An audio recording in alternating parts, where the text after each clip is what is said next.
ഈ അൾത്താരയിൽ ഒരു യോഗ്യതയും ഇല്ലാത്ത എന്നെ അമ്മയുടെ പ്രത്യക്ഷീകരണത്തിൻ്റെ സാക്ഷ്യം പറയുവാൻ അനുഗ്രഹിച്ച എൻ്റെ ഈശോപ്പയ്ക്കും എൻ്റെ അമ്മ മാതാവിനും എൻ്റെ മോശപിതാവിനെ പോലെ ഞാൻ സ്നേഹിക്കുന്ന എൻ്റെ ജോസഫ് അച്ഛനും കോടാനുകോടി നന്ദി. എൻ്റെ പേര് ബിന്ദു. ഞാൻ വരുന്നത് എറണാകുളം ജില്ലയിൽ നോർത്ത് പറവൂരിൽ നിന്നാണ്. ഞാൻ ഉടമ്പടി എടുക്കാനുണ്ടായ സാഹചര്യം, ഞാനിവിടെ ഉടമ്പടി എടുത്തത് 19/10/2024 എനിക്ക് ഇവിടെ വരാനുണ്ടായ സാഹചര്യം, ഞാൻ വർക്ക് ചെയ്യുന്ന എൻ്റെ ഓഫീസിൽ എൻ്റെ കൂടെ ജോലി ചെയ്യുന്ന എൻ്റെ ഒരു കൂട്ടുകാരി ഉണ്ടായിരുന്നു. അവളാണ് ഇവിടെ ആദ്യം ഉടമ്പടി എടുത്തത്. അവൾ വഴി എനിക്ക് കൃപാസന പത്രം തന്നു. പക്ഷേ ഞാൻ ആ പത്രം വായിച്ചില്ല. ഞാൻ എൻ്റെ മേശയുടെ ഒരു സൈഡിൽ ഞാൻ മാറ്റി വെച്ചു. എനിക്ക് വായിക്കാൻ മനസ്സ് വന്നില്ല. ഞാൻ അച്ഛൻ്റെ യൂട്യൂബിൽ ഇടയ്ക്ക് ടോക്കുകൾ വരുമെങ്കിലും എനിക്കത് ഇഷ്ടമല്ലായിരുന്നു. ഞാൻ എൻ്റെ അച്ഛനെ ഞാൻ തള്ളി പറഞ്ഞിട്ടുണ്ട്. അതുപോലെ ഇപ്പോൾ ഞാൻ കോടാനുകൂടി മാപ്പ് ചോദിക്കുന്നു. പിന്നെ എനിക്ക് അങ്ങനെ ഞാൻ ഫ്രീ ആയിരുന്നപ്പോൾ എനിക്ക് തോന്നി അത് വായിക്കണമെന്ന്. ഞാനങ്ങനെ ഓരോ സാക്ഷ്യങ്ങളും വായിച്ചു. അപ്പോഴാണ് മനസ്സിലായത് നമ്മൾ കൃപാസനത്തെക്കുറിച്ച് അറിയുന്നത് സാക്ഷ്യങ്ങളിലൂടെയാണെന്ന്. കാരണം അതിലെ സാക്ഷ്യങ്ങളെല്ലാം അനുഭവങ്ങളായിരുന്നു ഓരോരുത്തരും പങ്കുവച്ചിരുന്നത്. അപ്പോൾ എനിക്ക് വിശ്വാസം വർദ്ധിച്ചു. അപ്പോൾ എനിക്ക് ഇവിടെ അക്രൈസ്തവയാണ് ഞാൻ, എനിക്കിവിടെ വരണമെന്ന് വളരെ ആഗ്രഹം. അപ്പോൾ ഒരു ദിവസം ഞാൻ വെറുതെ എങ്കിലും എൻ്റെ ഭർത്താവിനോട് പറഞ്ഞ് എനിക്ക് കൃപാസനത്തിൽ പോകണമായിരുന്നു, പക്ഷേ എനിക്കറിയില്ല അതെവിടെയാണെന്ന്. അപ്പോൾ വേഗം എൻ്റെ ഭർത്താവ് പറഞ്ഞു അതിനെന്താ ഞാൻ കൊണ്ടുപോകാമെന്ന്. അങ്ങനെയാണ് ഞാൻ ഈ കൃപാസനത്തിൽ വന്ന് ഉടമ്പടി എടുത്തത്. അങ്ങനെ ഞാൻ ഇവിടെ വന്ന് ഉടമ്പടി എടുത്തു, നിയോഗം എഴുതി. പക്ഷേ ആ നിയോഗം എന്താണെന്ന് പോലും ഞാൻ ശ്രദ്ധിച്ചിട്ടില്ല. ഞാൻ പണ്ട് മുതലേ യേശുവിനെ സ്നേഹിക്കുന്ന ഒരാളാണ്. എനിക്ക് കിട്ടിയ ആദ്യ രോഗസൗഖ്യമാണ്. കാരണം എനിക്ക് ആദ്യ ഉടമ്പടിയിൽ തന്നെ എൻ്റെ ബ്രസ്റ്റിൽ എനിക്ക് തടിപ്പും ഈ കഷത്തിലും തടിപ്പ് പോലെ വന്നായിരുന്നു. അപ്പോൾ ആ തടിപ്പ് വന്നപ്പോൾ എനിക്ക് ഭയങ്കര പേടിയായി. കാരണം എൻ്റെ കൂട്ടത്തിലുള്ള ഒരു റിലേറ്റീവിന് ഇതുപോലെ വന്ന് മരണപ്പെട്ടതാണ്. അപ്പോൾ എനിക്ക് പേടിയായി. അപ്പം ഞാൻ എൻ്റെ മരുമോള് എൻ്റെ മോൻ്റെ കൂടെ ഗൾഫിലായിരുന്നു. അപ്പോൾ വന്നപ്പോൾ എന്നെ കൊണ്ടുപോയി അപ്പോൾ സർജനെ കാണിച്ചപ്പോൾ മാമോഗ്രാം ചെയ്യണമെന്ന് പറഞ്ഞു, 2 ബ്രസ്റ്റും ചെയ്യണമെന്ന് പറഞ്ഞു. അങ്ങനെ ഞാൻ 2 ബ്രസ്റ്റും മാമോഗ്രാം ചെയ്യാൻ പോകുന്നതിന് മുമ്പ് ഞാൻ തൈലം ഞാൻ പുരട്ടുമായിരുന്നു. ഉപ്പ് ഞാൻ ചൂടുവെള്ളത്തിൽ ചെറുതായിട്ട് രാവിലെ എണീക്കുമ്പോൾ തന്നെ ഞാൻ കഴിക്കുമായിരുന്നു. തേനും കഴിക്കുമായിരുന്നു. അപ്പം ഞാൻ ഈ തൈലം ഞാൻ പുരട്ടിയിട്ടുണ്ടായിരുന്നു. പക്ഷേ അവരത് തുടച്ച് കളഞ്ഞു. അപ്പോൾ എൻ്റെ കയ്യിൽ ഈ കാശ് രൂപം ഞാൻ വിട്ടില്ല. ഞാൻ ഓരോ 2 സൈഡിലും ചെയ്തപ്പോൾ ഓരോ സൈഡിലോട്ട് ഞാൻ മാറ്റി പിടിച്ചുകൊണ്ടിരുന്നു. എന്നിട്ട് അമ്മനോട് പറഞ്ഞു, അമ്മേ എൻ്റെ അമ്മയുടെ പ്രത്യക്ഷീകരണത്തിൻ്റെ സാക്ഷിയായി ഉയർത്തണമെന്നും. അങ്ങനെ ഞാൻ താഴെ മാമോഗ്രാം ചെയ്ത് താഴെ സ്കാനിങ്ങിന് ചെന്നപ്പോൾ അവരെന്നോട് ചോദിച്ചു എന്തിനാ സ്കാൻ ചെയ്തത്. ഞാൻ പറഞ്ഞു ഇതുപോലെ സർജൻ പറഞ്ഞിട്ടാണെന്ന് പറഞ്ഞു. നിങ്ങൾക്ക് ഒരു കുഴപ്പവുമില്ല, അതെന്തോ കൊഴുപ്പിൻ്റെ ആയിരുന്നെന്ന് പറഞ്ഞു. അതുപോലെ തന്നെ അതിന് മുന്നേ വർഷങ്ങളായിട്ട് എൻ്റെ വയറ്റിൽ മുഴകൾ ഉണ്ടായിരുന്നു. ഓരോ സ്കാൻ കഴിയുമ്പോഴും ഫോളോ അപ്പ് ചെയ്യണമെന്ന് പറയുമായിരുന്നു. അപ്പോൾ എൻ്റെ വയറ് വല്ലാതെ വീർത്തിരിക്കുമായിരുന്നു.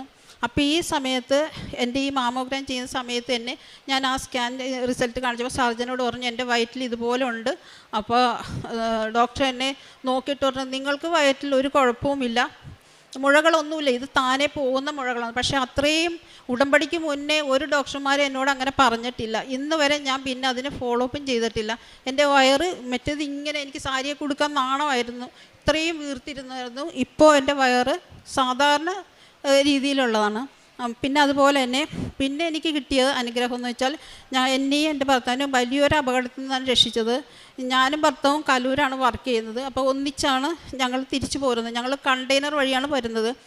അപ്പോൾ ഇലക്ട്രിക് സ്കൂട്ടറാണ്. ഞങ്ങൾ ബോൾഗാട്ടിൽ നിന്ന് 2-ാം പാലം കയറിയപ്പോൾ വലിയൊരു കണ്ടെയ്നർ. അപ്പോൾ ഞങ്ങൾ ചേട്ടനപ്പോൾ ഓവർടേക്ക് ചെയ്യാൻ വേണ്ടി, പുറകെ കാറുകൾ വരുന്നുണ്ട്, ഓവർടേക്ക് ചെയ്യാൻ വേണ്ടി കയറിയതാണ്. പക്ഷേ നടുക്കെത്തിയപ്പോഴത്തേക്കും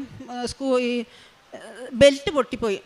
ആദ്യത്തെ അനുഭവമാണ്. അപ്പം ഞങ്ങൾക്ക് അറിയില്ല, പെട്ടെന്ന് സ്റ്റക്കായി വണ്ടി. ചേട്ടന് അങ്ങോട്ടും ഇങ്ങോട്ടും ഉരുട്ടാൻ പറ്റുന്നില്ല, പുറകെ നിന്ന് കാറുകൾ വരുന്നു. പക്ഷേ ആ ഒരനുഭവം എനിക്ക് മറക്കാൻ പറ്റില്ല. ഒരു അപകടം കൂടാതെ എൻ്റെ ഹസ്ബൻഡിന് ആ വണ്ടി സൈഡിലോട്ട് ഒതുക്കാൻ പറ്റി. പിന്നെ 5-8 കിലോമീറ്റർ വേണം മഞ്ഞുമക്കവലിലെത്താൻ. ഞാനപ്പോൾ ഭയങ്കര വിഷമിച്ചു. മഴയും പൊടിയുന്നു. അവിടെ നിന്ന് നമുക്ക് വണ്ടി വെക്കാനുള്ള സൈഡില്ല. അവിടെ ഉള്ള ആൾക്കാർക്ക് അറിയാൻ പറ്റും. അപ്പം ഞാൻ പ്രാർത്ഥിച്ചു, എൻ്റെ അമ്മേ, ഞാൻ കരഞ്ഞു. എൻ്റെ കണ്ണിൽ നിന്ന് കണ്ണീര് വന്ന് ഒഴുകിക്കൊണ്ടിരിക്കും. ഞാൻ പറഞ്ഞു, അമ്മേ ഞാൻ ഉടമ്പടിയിലല്ലേ അമ്മേ എന്നിട്ട് അത് പറഞ്ഞ് ഞാനിങ്ങനെ നടന്നു. പക്ഷേ വിശ്വസിക്കാൻ പറ്റില്ല. എൻ്റെ ഭർത്താവിന് ഇപ്പോഴും വിശ്വാസമല്ല. വിശ്വസിക്കാൻ ഭർത്താവ് അതൊരു അത്ഭുതമാണെന്ന് പറയും. കാരണം അരമണിക്കൂർ ഞങ്ങൾ മഞ്ഞമ്മക്കവലിൽ ആ വണ്ടി ഉന്തിക്കൊണ്ട്, എത്ര പാലമുണ്ടെന്ന് നിങ്ങൾക്കൊക്കെ അറിയാം, അതിൽ ഓടിച്ചു പോയാൽ ഒരു ബുദ്ധിമുട്ടും കൂടാതെ ഒരു ടെൻഷനും കൂടാതെ ഞങ്ങൾ അവിടെ എത്തിച്ചേർന്നത്. ആ വണ്ടി കൊണ്ടുപോയി വെക്കാൻ ചെന്നപ്പോഴും ഞാൻ പെട്ടെന്ന് ആ വീടിൻ്റെ അകത്തോട്ട് നോക്കിയപ്പോൾ വലിയൊരു മാതാവിൻ്റെ ഒരു ഫോട്ടോ. ഞാനപ്പോൾ പറഞ്ഞ്, സജി നമ്മൾ മാതാവിൻ്റെ അടുക്ക മാതാവാണിട്ട് നമ്മളെ കൊണ്ടുവന്ന ഒരാഴ്ച വണ്ടി അവിടെ വെച്ചിട്ടാണ് ഞങ്ങളത് എടുത്തത്.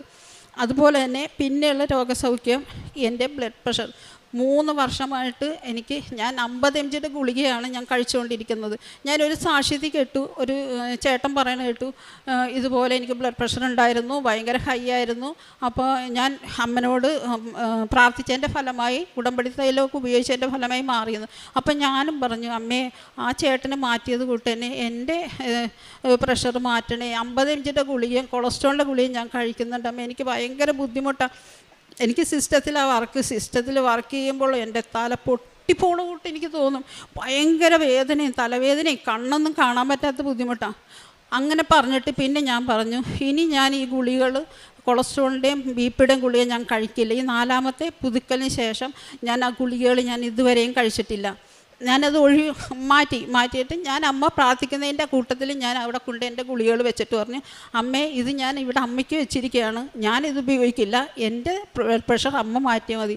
ഞാൻ അതിന് മരുന്നായിട്ട് കാണുന്നത്, വെളുപ്പിനെ ഞാൻ അച്ഛൻ്റെ പ്രാർത്ഥന കഴിയുമ്പോൾ ഞാൻ ആ തൈലം നെറ്റിയിലും എൻ്റെ അതായത് ഉച്ചി മുതൽ ഉള്ളംകാൽ വരെ എന്ന് ജോസഫ് അച്ഛൻ പറയും. അപ്പോൾ ഞാൻ ഉച്ചിയിലും ഉള്ളംകാലിലും ഞാൻ പുരട്ടി ഞാൻ പ്രാർത്ഥിക്കും. അത് കഴിഞ്ഞ് തേൻ കുടിക്കും. അത് കഴിഞ്ഞ് ഞാൻ ആദ്യം കഴിക്കുന്നത് ചൂടുവെള്ളത്തിൽ ഉപ്പിട്ടിട്ട്, പ്രഷറിന് ഉപ്പ് പാടില്ലെന്നാണ് പറയുന്നത്, പക്ഷേ ഞാൻ കഴിക്കുന്ന മരുന്ന് ഉപ്പിട്ടിട്ട് ഞാൻ ആ വെള്ളം കുടിക്കും. ഒരു 1.5 ഗ്ലാസ് വെള്ളം കുടിക്കും. അതാണ് എൻ്റെ മരുന്ന്. എനിക്ക് ഒരു പ്രശ്നവുമില്ല. ഇപ്പോൾ സിസ്റ്റം നോക്കാനോ തലവേദന എനിക്ക് അങ്ങനെ ഒന്നുമില്ല. എനിക്കറിയാൻ പറ്റും, എനിക്ക് പ്രഷർ കൂടിയാൽ എനിക്കറിയാൻ പറ്റും. എനിക്ക് ഒരു വർക്ക് പോലും ചെയ്യാൻ പറ്റില്ല. അങ്ങനെ രോഗസൗഖ്യം. പിന്നെ ഏത് മാസമാണെന്ന് എനിക്കറിയില്ല, വേറൊരു രോഗസൗഖ്യം. എൻ്റെ മുട്ടിന് മുകളിലായിട്ട് കേട്ടിട്ടുണ്ടാവും ആളുകൾ, നീളത്തിലുള്ള മുഴകളുണ്ടായിരുന്നു. അത് 1.5 വർഷം വരെ കുഴപ്പമില്ല. പക്ഷേ അത് കഴിഞ്ഞപ്പോൾ എനിക്ക് വല്ലാതെ വേദന തുടങ്ങി, എനിക്ക് പേടിയായി തുടങ്ങി. ഞാൻ വീട്ടിൽ എൻ്റെ കൂടെ ജോലി ചെയ്യുന്നവരോടും എൻ്റെ ഹസ്ബൻഡിനോടും എൻ്റെ മരുമകളോടൊക്കെ ഞാൻ പറഞ്ഞു. അപ്പോൾ അവർക്കൊക്കെ പേടിയാണ്, എന്താ ഇത്. അപ്പോൾ അടുത്തടുത്ത് ചെറിയ മുഴകൾ വരാൻ തുടങ്ങി, നീളത്തിലെ മുഴ കൂടാതെ. അത് വേദനയായി തുടങ്ങി. അപ്പോൾ ഒരു 4-ാം തീയതി ജോസഫച്ചൻ്റെ ഉടമ്പടി ധ്യാനം ഞാൻ മുടക്കാറില്ല. അത് ഉടമ്പടി ധ്യാനത്തിൽ ജോസഫച്ചൻ പറഞ്ഞു, കർത്താവ് മുട്ടിന് മുകളിൽ നീളത്തിലുള്ള മുഴകൾ സൗഖ്യപ്പെടുത്തുന്നെന്ന് പറഞ്ഞു. ഞാനപ്പോൾ പറഞ്ഞു, കർത്താവേ അതെൻ്റെ ഇരിക്കണേന്ന് ഞാൻ മുട്ടിപ്പായി പ്രാർത്ഥിച്ചു കണ്ണീരോടുകൂടി. അപ്പോൾ അന്നേരം പറയില്ല, പക്ഷേ 1 ആഴ്ച 2 ആഴ്ച കഴിഞ്ഞപ്പോൾ എൻ്റെ മുട്ടിന് മുകളിലെ മുഴകൾ പതുക്കെ താഴാൻ തുടങ്ങി. ഇപ്പോൾ അതവിടെ ഇല്ല. അങ്ങനെ എനിക്കൊരു സൗഖ്യം കിട്ടി. പിന്നെ എൻ്റെ ജോലി, എൻ്റെ മരുമകൾ എൻ്റെ മോനുമൊക്കെ പുറത്താണ്. അപ്പം മരുമോൾ ഡെലിവറിക്കായിട്ട് വന്നപ്പോൾ എൻ്റെ ജോലി ഞാൻ 3 മാസത്തേക്ക് ലീവ് ചോദിച്ചു. അപ്പോൾ മാഡം പറഞ്ഞു ശരി എടുത്തോ എന്ന് പറഞ്ഞു. പക്ഷേ ഞാനിനി തിരിച്ച് ചെല്ലില്ലെന്ന് വിചാരിച്ച് അവർ വേറെ ആളെ വെച്ചു. അപ്പോൾ എനിക്ക് ഭയങ്കര വിഷമമായി. ഞാനപ്പോൾ എൻ്റെ ഒരു ധ്യാനത്തിൽ പറഞ്ഞു, അമ്മേ ഞാൻ ഉടമ്പടി എടുത്തപ്പോൾ എനിക്ക് ജോലി ഉണ്ടായിരുന്നു, എനിക്ക് 3 മാസം ഞാൻ ലീവ് പറഞ്ഞു. എനിക്ക് ആ 3 മാസം, അതായത് അമ്മനോടൊരു വാശി പോലെ ഞാൻ പറഞ്ഞു, എനിക്ക് 3 മാസത്തിനുള്ളിൽ തന്നെ എനിക്ക് ആ ജോലി തരണം. എനിക്ക് ഫെബ്രുവരി 25-ാം തീയതി ആകുമ്പോൾ 3 മാസം തികയും. പക്ഷേ ഫെബ്രുവരി 21-ാം തീയതി എനിക്ക് അതിലും കൂടുതൽ സാലറിയോടുകൂടെ അതിലും ഉയർന്ന തസ്തികയിൽ എനിക്ക് ജോലി ലഭിച്ചു. അതുകൂടാതെ തന്നെ എൻ്റെ അമ്മ മാതാവിൻ്റെ ഒരു ചാപ്പൽ അവിടെയുണ്ട്. എനിക്ക് ഈ ജോലിയും കഴിഞ്ഞ് ഞാൻ അവിടെ നിന്ന് ഇറങ്ങി ആ ചാപ്പലിൽ നിന്ന് ഈശോപ്പനോടും അമ്മ മാതാവിനോടും എനിക്ക് പ്രാർത്ഥിക്കാനുള്ള സമയം കിട്ടി. ഞാൻ അവിടെ ഇരിക്കുമ്പോഴാണ് എൻ്റെ ഭർത്താവ് എന്നെ വന്ന് എന്നും കൂട്ടിക്കൊണ്ട് പോരുന്നത്. അത് വലിയൊരു അനുഗ്രഹമായിട്ടാണ് ഞാൻ കാണുന്നത്. ഇത് മാത്രമല്ല, എൻ്റെ മക്കൾക്കും എല്ലാവർക്കും ഒരുപാട് അനുഗ്രഹം കിട്ടിയിട്ടുണ്ട്. പക്ഷേ അവർ വരാത്തതുകൊണ്ട് എൻ്റെ കുഞ്ഞിനും കിട്ടിയിട്ടുണ്ട്. പക്ഷേ വരാത്തതുകൊണ്ട് എനിക്കിതിവിടെ പറയാൻ പറ്റില്ല. അവരിവിടെ ഇല്ല, അവർ പുറത്താണ്. പ്രേക്ഷിത പ്രവർത്തനം എന്ന് പറഞ്ഞാൽ ഞാൻ എല്ലാവർക്കും പത്രം കൊടുക്കും. ഞാൻ പ്രാർത്ഥിച്ച് ഉപ്പ് ഞാൻ വിതറിയിട്ട് ഞാൻ പറയും, അമ്മേ അർഹതപ്പെട്ടവരുടെ കയ്യിൽ തന്നെ ഇത് കിട്ടണേ, അവരിതെല്ലാം വായിച്ച് നോക്കണം, എന്നെപ്പോലെ ആദ്യം തട്ടിക്കളയരുതേ, ഇത് എന്നെപ്പോലെ ആകരുതേ, ആദ്യമേ കിട്ടുന്ന അനുഗ്രഹം അവർക്ക് കൊടുക്കണേ, എല്ലാ മക്കളുടെയും പ്രാർത്ഥന അമ്മ കേൾക്കണമേ എന്ന് ഞാൻ എന്നും പ്രാർത്ഥിച്ച് കൊടുക്കും. പിന്നെ അതുപോലെ തന്നെ എനിക്ക് വേറൊരു അനുഗ്രഹം കിട്ടിയത്, എനിക്ക് ഒരു വർഷം 2019/10/2024 ഞാനിവിടെ വന്ന് ഉടമ്പടി എടുത്തത്. അതുപോലെ തന്നെ 2025/19/10/2025 എനിക്ക് ഇവിടെ കൊരട്ടി മുത്തിയുടെ അടുത്ത് ഞാൻ പ്രേക്ഷിത പ്രവർത്തനം ചെയ്യാൻ എനിക്ക് സാധിച്ചു. ഞാൻ ആ ചാപ്പലിൽ ചെന്നപ്പോൾ കുറേ പത്രം ഇരിക്കുന്നു. അപ്പം ഞാൻ വേഗം അതെടുത്തിട്ട് ഓർത്തു, നാളെ എനിക്ക് ഒരു വർഷം തികയാണ്. അപ്പം അമ്മയുടെ പത്രം കുരട്ടി പള്ളിയിൽ അവിടെ വരുന്ന ആളുകൾക്ക് കൊടുക്കാമെന്ന് പറഞ്ഞ് ഞാൻ എൻ്റെ ഹസ്ബൻഡും അവിടെ കൊടുത്തു. അതിൻ്റെ തലേന്ന് എനിക്ക് കാരുണ്യ പ്രവർത്തനം ചെയ്യാൻ പറ്റി. അവിടെ ഒരു ഓർഫനേജിൽ ഞങ്ങൾ ഇവിടെ നിന്ന് എൻ്റെ ഭർത്താവും ഞാനും കൂടി കുറേ ഡ്രസ്സുകൾ കുട്ടികൾക്ക് കൊണ്ടു കൊടുത്തപ്പോൾ ആ സിസ്റ്റർ കൈകൂപ്പി വളരെ നന്ദി. ഞാൻ പറഞ്ഞു, കൈ കൂപ്പരുത്, ഇത് ഞങ്ങളുടെ തരുന്നതല്ല, ഇത് അമ്മ മാതാവ് തരുന്നതാ എന്ന് പറഞ്ഞു. അപ്പോൾ ഞാനിങ്ങോട്ട് ഇറങ്ങിയപ്പോൾ പെട്ടെന്ന് അവിടെ ഭയങ്കര പ്രകാശം. പുറകിലോട്ട് ഞാൻ പറഞ്ഞു എന്താ എന്ന് വെച്ചാൽ അത് നോക്കിയപ്പോൾ അമ്മ മാതാവിൻ്റെ രൂപത്തിൻ്റെ മുകളിലിരുന്ന ഫ്ലഡ് ലൈറ്റ് ഭയങ്കര പ്രകാശത്തോടെ അന്നേരം ഓണാക്കിയത്. അപ്പം ഞാൻ പറഞ്ഞു അമ്മ മാതാവിന് ഭയങ്കര സന്തോഷമായി. അപ്പോൾ ആ സിസ്റ്റർ എന്നോട് പറഞ്ഞു, ഇതുപോലെ ഒന്നും കിട്ടാതെ ഇരിക്കുന്ന ഒരു ഓർഫനേജ് ഉണ്ട്, ഞങ്ങൾക്ക് പേര് പറയാൻ എനിക്ക് ആഗ്രഹമില്ല, ആ ഓർഫനേജിലും ഇതുപോലെ സഹായം ചെയ്യണമെന്ന്. ഞങ്ങൾ ഈ ക്രിസ്മസിന് മുമ്പ് ഞാനും എൻ്റെ ഭർത്താവും എൻ്റെ മരുമോളുടെ അച്ഛനും കൂടി പോയി അവിടെ മക്കൾക്ക് ഒരുപാട് പുതിയ ഡ്രസ്സുകൾ വാങ്ങി അവിടെ കൊടുക്കാൻ, ആ മക്കളെ കാണാനും അവരുടെ കൂടെ ഇരിക്കാനും സാധിച്ചു. അതുപോലെ തന്നെ കൃപാസനത്തിൽ ഞാൻ 10 ഡ്രസ്സ് കൊണ്ടുവന്ന് കൊടുത്തിട്ടുണ്ട്. പിന്നെ അതുപോലെ തന്നെ വേറെ എൻ്റെ അടുത്ത് ഒരു പാവപ്പെട്ട അച്ഛനും അമ്മയുണ്ട്. ഞാൻ ഇന്നൊന്നല്ല, പണ്ട് മുതലേ ഞാൻ കാരുണ്യ പ്രവർത്തനം ചെയ്യുന്ന ആൾക്കാരാണ്. എനിക്ക് സങ്കടപ്പെടുന്ന ഒരു കാര്യം കണ്ടാൽ ഞാൻ അവരുടെ കൂടെ ഇരുന്ന് കരയും. എൻ്റെ ചേട്ടൻ പറയും പെട്ടെന്ന് കരയുന്നവർ കള്ളികളാണെന്ന് പറയും. അപ്പം ഞാൻ ചിരിക്കുകയുള്ളൂ. കാരണം എനിക്ക് പെട്ടെന്ന് മനസ്സ് വേദനിക്കും. എനിക്ക് കുട്ടികളെയാലും പ്രായമുള്ളവരൊക്കെ കണ്ട് എനിക്ക് പെട്ടെന്ന് സങ്കടം വരും. അപ്പം ഞാൻ അവർക്ക് എൻ്റെ വീട്ടിൽ മേടിക്കുന്ന എന്താണെങ്കിലും ഞാൻ അതിലൊരു പങ്ക് കൊടുക്കും. പിന്നെ അതുപോലെ തന്നെ ഉടമ്പടി എടുക്കുന്നതിന് മുമ്പേ ചെയ്യുന്നതാണ്. ആത്മീയ ജീവിതം എന്ന് പറഞ്ഞാൽ വളരെ വളരെ വലുതാകാൻ സാധിച്ചു. എനിക്ക് പെട്ടെന്ന് ദേഷ്യം വരുന്ന ആളാണ്. എനിക്ക് ആരെങ്കിലും എന്തെങ്കിലും പറഞ്ഞാൽ ഞാൻ തെറ്റ് പറയാറില്ല, പക്ഷേ തെറ്റാണെന്ന് തോന്നിയാൽ ഞാനൊരു മുഖത്തടിച്ചോണമെന്ന് പറയുന്നത്. അത് പക്ഷേ പറഞ്ഞു കഴിയുമ്പോൾ എനിക്ക് മനസ്സിലാവും ഞാൻ അങ്ങനെ പറയാൻ പാടില്ലാത്തതാണെന്ന്. പെട്ടെന്ന് ദേഷ്യം വരും. ഞാൻ അവരോട് ഭയങ്കര ഹാർഡായിട്ട് സംസാരിക്കും. അത് ഓണറാണെന്നോ എൻ്റെ കൂടെ വർക്ക് ചെയ്യുന്നവരാണെന്നോ ഞാൻ നോക്കാറില്ല. പക്ഷേ ഇപ്പോൾ എൻ്റെ ഭർത്താവ് പോലും എന്നോട് എന്തെങ്കിലും പറഞ്ഞാൽ ഞാൻ സംയമനം പാലിക്കാൻ എനിക്ക് സാധിക്കും. മറ്റുള്ളവർ എന്നോട് എന്തെങ്കിലും പറഞ്ഞാൽ അവർ പറയുന്നത് എനിക്ക് ഇഷ്ടപ്പെട്ടില്ലെങ്കിൽ പോലും ഞാൻ അവരോട് മറുപടി പറയൂല. ഞാനത് കേട്ടു അപ്പം തന്നെ എൻ്റെ മാതാവ് എൻ്റെ മനസ്സിൽ വരും. ഈശോപ്പൻ പറയുന്നുണ്ടല്ലോ, സ്നേഹം കരുണയുള്ളിടത്തെ ഈശോപ്പനുള്ളെന്ന്. അപ്പോൾ ഈശോപ്പൻ എന്നിൽ നിന്ന് വിട്ടുപോകാൻ ഞാൻ ആഗ്രഹിക്കുന്നില്ല. സ്നേഹവും കരുണയുമാണ് ഈശോപ്പന് ഏറ്റവും ഇഷ്ടം. അപ്പം അത് എൻ്റെ ജീവിതത്തിൽ ഇനിയുള്ള കാലം മുഴുവൻ ഉടമ്പടിയിൽ തന്നെ ജീവിക്കാനാണ് ആഗ്രഹം. അച്ഛൻ്റെ വെളുപ്പിനുള്ള ടോക്ക് കഴിഞ്ഞാൽ ഞാൻ ഒരു 3/4 മണിക്കൂർ അത് കഴിഞ്ഞ് ദിവസം ഉള്ള പ്രാർത്ഥനകൾ, രാവിലത്തെ പ്രാർത്ഥന, അങ്ങനെ ഒരുപാട് പ്രാർത്ഥന കഴിഞ്ഞാണ് ഞാൻ അടുക്കളയിലോട്ട് കയറുന്നത്. വൈകിട്ടും അച്ഛൻ്റെ ടോക്ക് കഴിഞ്ഞാൽ രാത്രി ജപം, ബൈബിൾ വായന, ജപമാല വായന. ഞാൻ ക്രൈസ്തവരാണെങ്കിലും എനിക്ക് അതൊക്കെ വളരെ സന്തോഷം. എനിക്ക് പിന്നെ ഞാൻ ജോലിക്ക് ഇറങ്ങുമ്പോൾ ഞാൻ സംരക്ഷണ പ്രാർത്ഥന, പിന്നെ വിശ്വാസപ്രമാണം, സ്വർഗസ്നേഹിത, നന്മ നിറഞ്ഞറിയും, ഇത് തന്നെ ഞാൻ ചൊല്ലിക്കൊണ്ട് പോകും. ഇത് എനിക്കറിയില്ല എവിടെ നിന്നാണ് എന്നെ ഓർമ്മപ്പെടുത്തണതെന്ന്. എനിക്ക് ഇറങ്ങിക്കഴിയുമ്പോൾ അപ്പോൾ ഓർമ്മ വരും. അപ്പം തന്നെ ഞാനിത് പ്രാർത്ഥിക്കും. ആത്മീയമായിട്ട് എനിക്ക് ഒരുപാട് വളരാൻ സാധിച്ചു. എൻ്റെ സ്വഭാവത്തിൽ മാറ്റം വരാൻ സാധിച്ചു. മറ്റുള്ളവരോട് സ്നേഹത്തോടെ പെരുമാറാൻ സാധിച്ചു.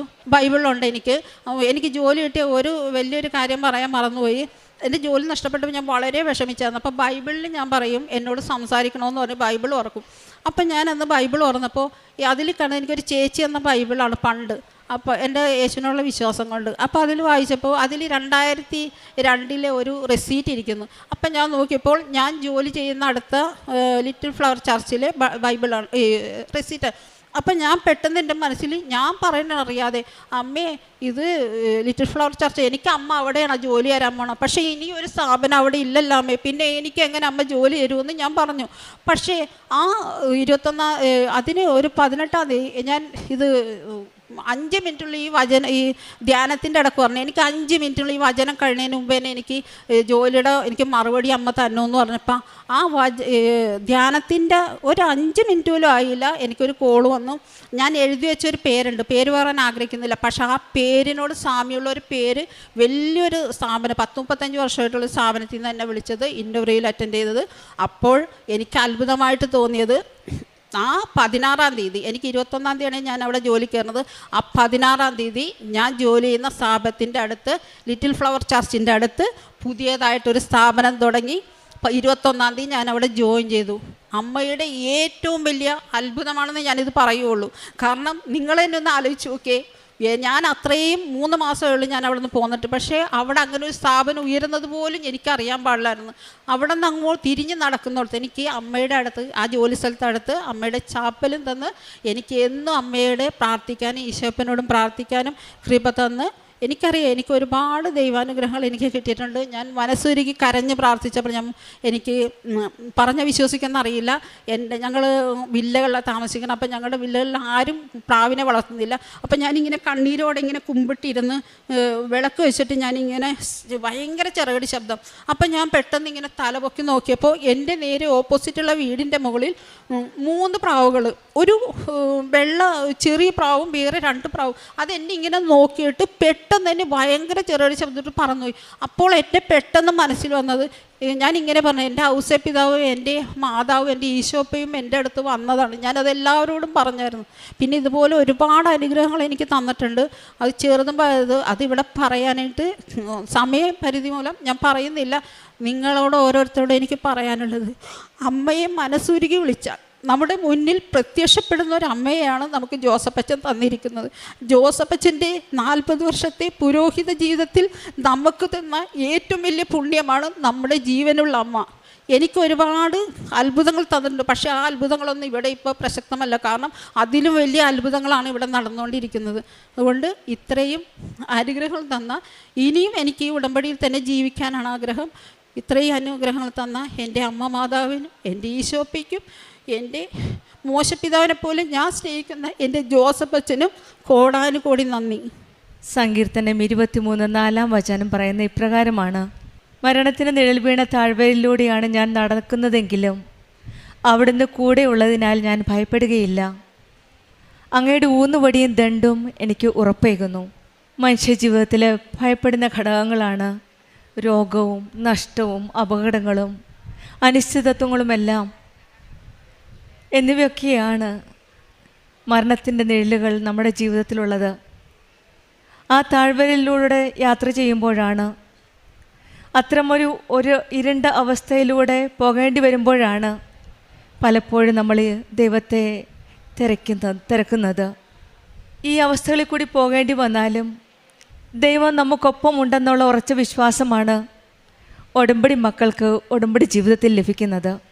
ജീവിതത്തിലെ ഏറ്റവും കഠിനവും ഇരുണ്ട സമയങ്ങളിലും ദൈവ സാന്നിധ്യം നമ്മെ സംരക്ഷിക്കുകയും ആശ്വസിപ്പിക്കുകയും നയിക്കുകയും ചെയ്യുന്നു എന്നുള്ള പൂർണ്ണ വിശ്വാസമാണ് ഉടമ്പടി ജീവിതം.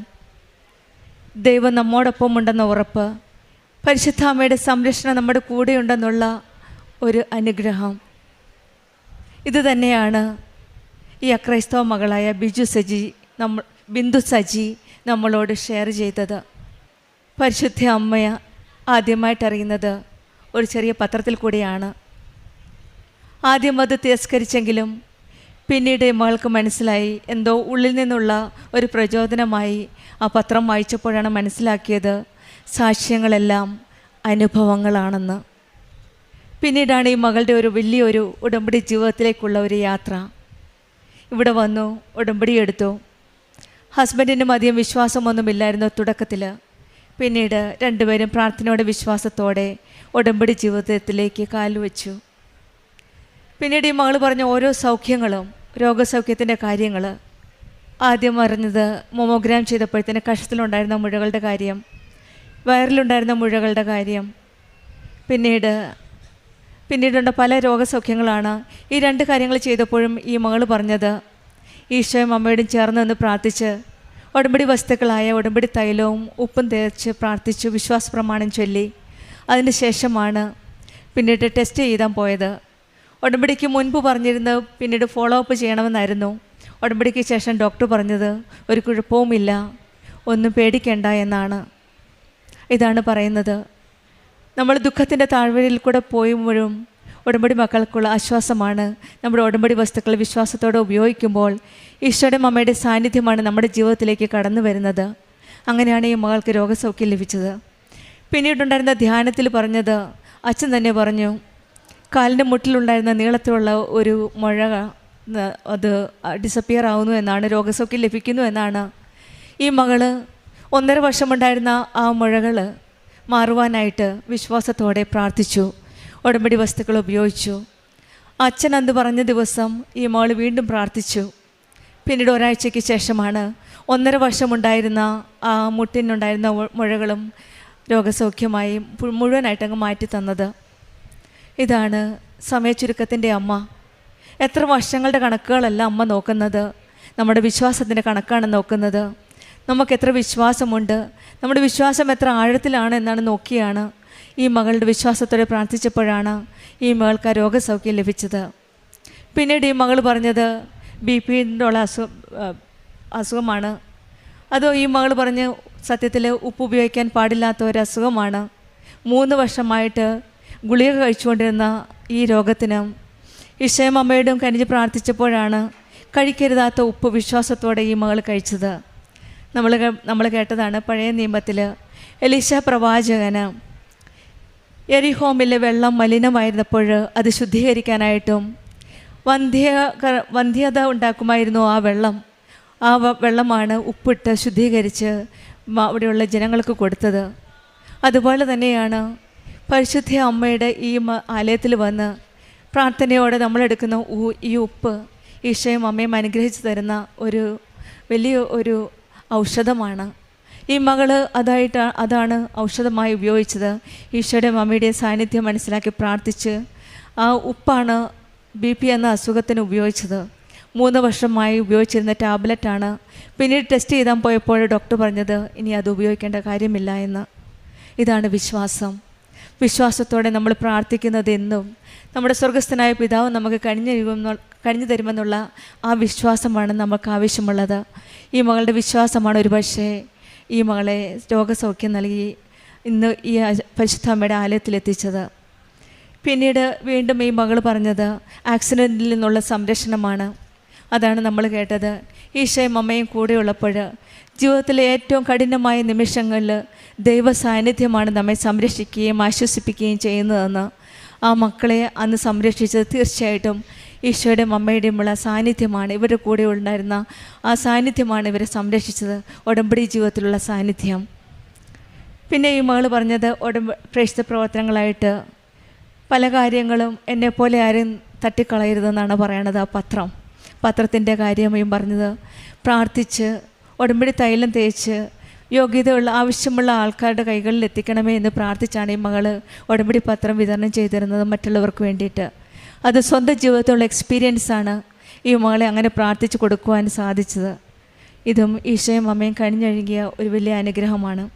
നമ്മുടെ ജീവിതത്തിലും നടക്കില്ല എന്ന് തോന്നുന്ന സമയങ്ങളിലും രോഗസൗഖ്യത്തിൻ്റെ നിമിഷങ്ങളിൽ നമ്മൾ പോകുന്ന ആ മരണത്തിൻ്റെ ആ താഴ്വരയിൽ കൂടെയുള്ള യാത്രയിൽ നമുക്കും ഓർക്കാം ഈശോയും അമ്മയും മുറുക്കെ പിടിക്കാനായിട്ട്.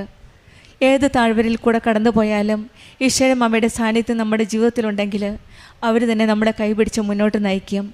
അമ്മയാണ് നമ്മളെ ഈശോയുടെ അടുക്കിലേക്ക് കൊണ്ടുപോകുന്നത്.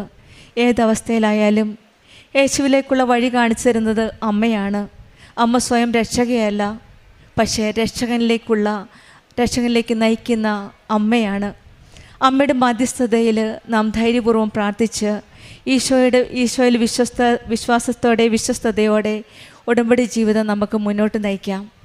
ബിന്ദു സജിക്കും കുടുംബത്തിനും ലഭിച്ച എല്ലാ അനുഗ്രഹങ്ങൾക്കും, പ്രത്യേകിച്ചും രോഗസൗഖ്യത്തിന്, പിന്നീടുണ്ടായിരുന്ന ഈ മകൾ പറഞ്ഞ ജോലിയുടെ കാര്യവും അതും ഒരു അപ്രത്യക്ഷമായിട്ടാണ് ഈ മകൾ പറഞ്ഞ എപ്പോഴും ഞാൻ ബൈബിൾ തുറന്ന് ഈശോയുടെ അമ്മയുടെയും ആഗ്രഹം എന്താണെന്ന് നമ്മൾ ചോദിക്കുമായിരുന്നു എന്ന്. അതുപോലെ തന്നെയാണ് ആ മകൾ അന്നും ബൈബിൾ തുറന്ന് ജോലിക്ക് വേണ്ടിയുള്ള പ്രാർത്ഥിച്ചുള്ള ആഗ്രഹത്തോടെയാണ് ബൈബിൾ തുറന്നത്. അന്നേരമാണ് പണ്ടെങ്ങോ കിട്ടിയിരുന്ന ഒരു റെസിപ്റ്റ്. ആ റെസിപ്റ്റിലുണ്ടായിരുന്ന ഈശോ ഓരോ സാന്നിധ്യം കാണിച്ചു കൊടുക്കുകയായിരുന്നു. ആ ബൈബിൾ തുറന്നപ്പോഴാണ് ആ റെസിപ്റ്റിലൂടെ അവിടെ ഒരു സ്ഥാപനം തുടങ്ങാൻ പോകുന്നുവെന്ന് അമ്മയ്ക്ക് നേരിട്ട് അറിയാമായിരുന്നു. ഈശോയും അമ്മയും നമ്മുടെ കാര്യങ്ങൾ മുൻകൂട്ടി അറിഞ്ഞ് ഈ മകളോടൊരു സിഗ്നൽ കൊടുക്കുകയായിരുന്നു. അതാണ് ഈശോയും അമ്മയും തരുന്ന അടയാളങ്ങൾ അടുത്തറിയാനും ഈശോയുടെ അമ്മയുടെ സാന്നിധ്യം അറിയുവാനും മനസ്സിലാക്കുവാനും ആ സംരക്ഷണത്തിൻ്റെ വലയത്തിൽ നമുക്ക് മുന്നോട്ട് ജീവിക്കുവാനും ഉള്ള കൃപ നൽകട്ടെ എന്ന് പ്രാർത്ഥിച്ചുകൊണ്ടും ബിന്ദു സജീവൻ കുടുംബത്തിൽ ലഭിച്ച എല്ലാ അനുഗ്രഹങ്ങൾക്കും നമ്മൾക്ക് കരങ്ങളടിച്ച് ദൈവത്തെ മഹത്വപ്പെടുത്താം. യേശുവേ നന്ദി, യേശുവേ സ്തുതി. ആവേ മരി.